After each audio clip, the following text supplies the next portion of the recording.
Assalamualaikum warahmatullahi wabarakatuh.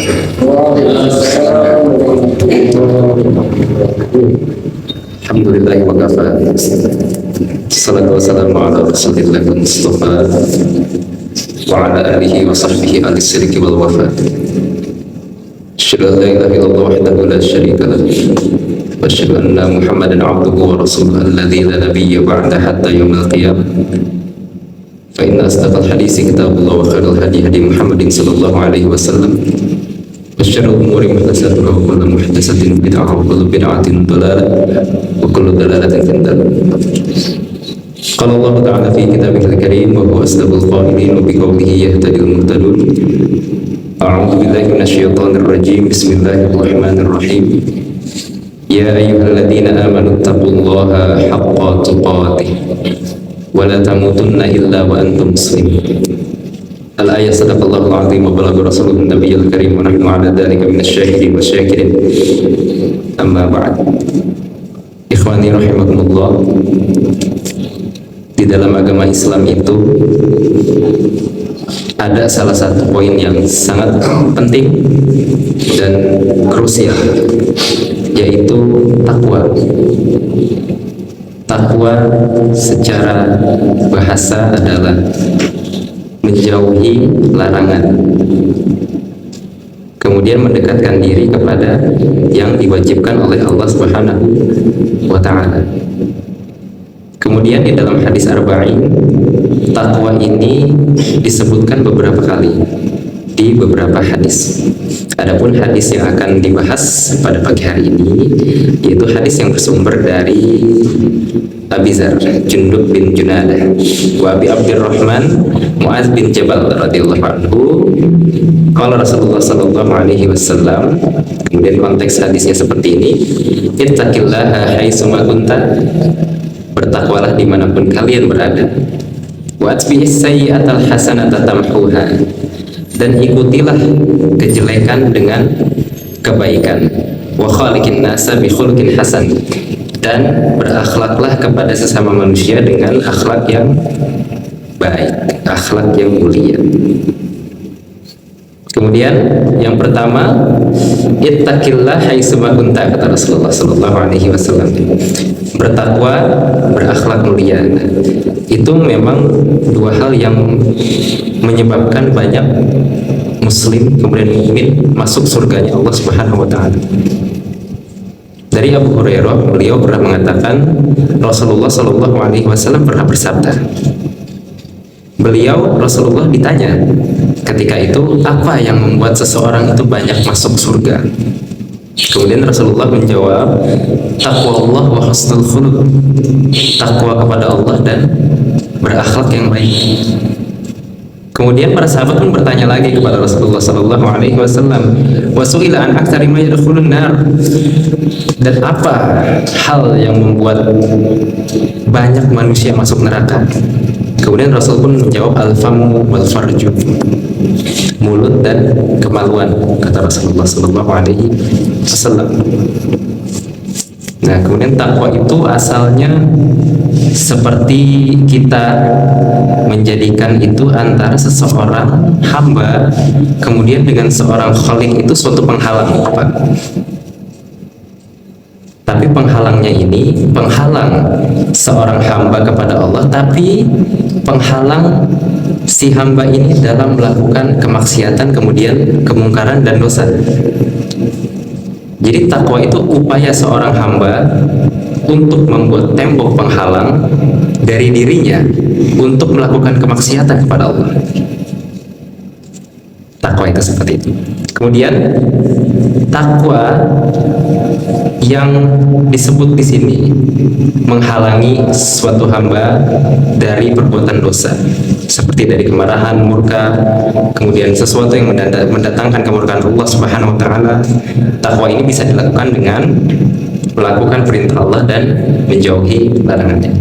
Namun Ibnu Rajab pun pernah berkata bahwa takwa yang sempurna itu adalah dengan mengerjakan kewajiban, meninggalkan keharaman dan perkara syubhat, kemudian juga melaksanakan yang sunnah-sunnah, kemudian meninggalkan yang makruh. Nah, bagi kita ini terkadang berat ya meninggalkan yang makruh, kemudian yang sunnah dijalankan seluruhnya, kemudian yang syubhat ditinggalkan. Karena terkadang di zaman sekarang syubhat itu sudah susah untuk dibedakan, Pak.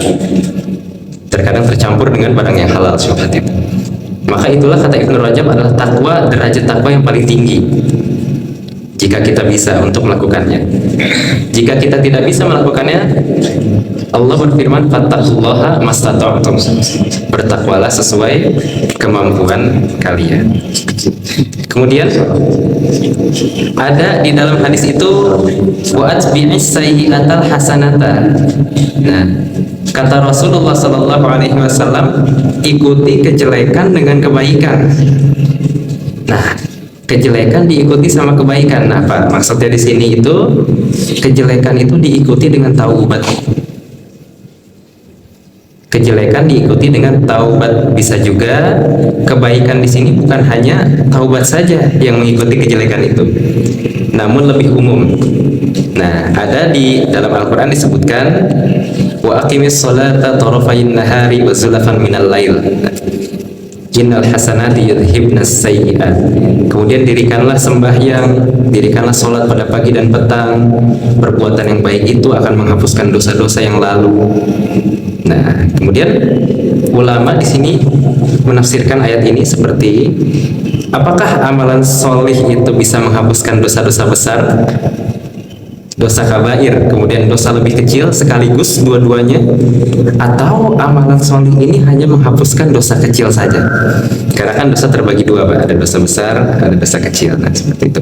Kemudian yang jelas, kemudian yang sudah ada dalilnya, jika itu dosa besar, maka menghapusnya itu harus dengan taubat. Tingkatan taubat lebih tinggi lagi, taubatan nasuha. Karena Allah perintahkan untuk bertaubat. Kalau manusia itu tidak bertaubat, maka manusia itu akan masih berstatus sebagai orang yang zalim. Orang yang melakukan dosa besar termasuk orang yang zalim jika ia tidak bertaubat. Allah berfirman, "Wa man lam yatub fa ulaika humudz zalimun." Maka kalian tidak bertaubat, maka kalian masih termasuk golongan orang-orang yang zalim. Kata Allah di dalam Al-Quran. Kemudian amalan solih seperti amalan wajib, rukun Islam, hanya khusus untuk menghapus dosa-dosa kecil saja. Kemudian dari Huzaifah ibnul Yaman pun, beliau mengatakan bahwa Rasulullah bersabda, terjemahannya adalah keluarga, harta, anak dapat menjerumuskan seseorang dalam maksiat. Namun fitnah-fitnah itu, fitnah harta, fitnah anak, fitnah keluarga akan terhapus dengan sholat, shaum, sedekah, amar ma'ruf nahi munkar, dan amalan-amalan lainnya. Nah, ini menunjukkan bahwa amalan-amalan solih seperti sholat, zakat, sedekah, dan lain sebagainya tidak bisa menghapus dosa besar.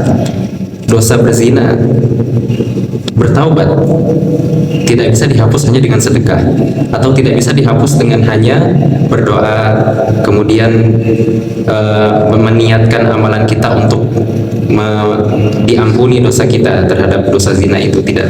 Tapi kita taubatan nasuha, benar-benar taubat dari dalam diri. Taubat yang di lisan itu mengucapkan, kemudian niat di dalam hati untuk tidak diulangi. Seperti itu. Kemudian yang terakhir, wa khaliqin nas bi khuluqin hasanin, kata Rasulullah dalam hadisnya, Pak. Nah, ini kenapa akhlak itu dipisah, Pak? Di sini wa khaliqin nas bi khuluqin hasanin. Karena akhlak itu merupakan salah satu pondasi terpenting pun dalam agama. Bahkan Nabi Shallallahu Alaihi Wasallam pun menjadikan akhlak yang baik itu sebagai tanda, salah satu tanda sempurnanya iman. Akmalul mu'minina imanan ahsanuhum khulqan, kata Rasul. Sesungguhnya sempurnanya iman seseorang di antara kalian yaitu ahsanuhum khulqan, orang yang akhlaknya baik. Itu. Kemudian ada lagi husnul khuluq, akramul badlah wal ihtimal, kata Rasul. Akhlak yang baik adalah ramah, dermawan, dan bisa menahan amarah.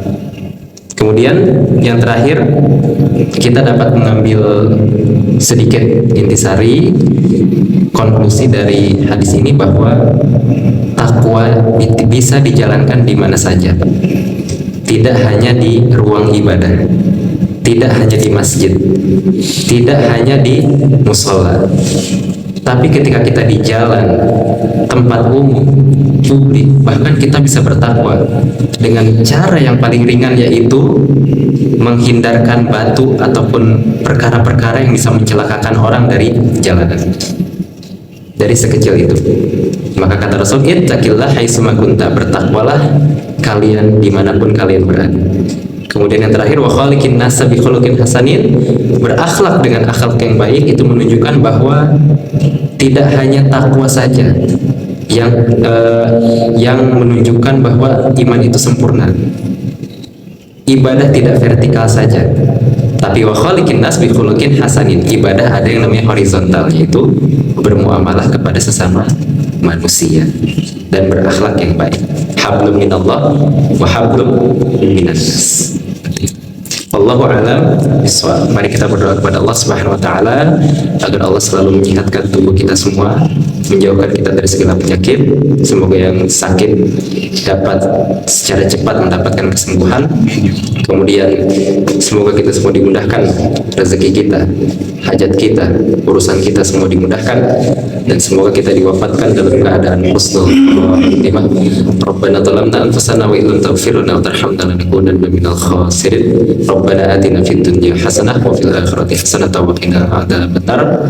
Alhamdulillahi rabbil alamin. Hadanallahu wa iyyakum ajma'in. Assalamualaikum warahmatullahi wabarakatuh. Waalaikumsalam warahmatullahi wabarakatuh.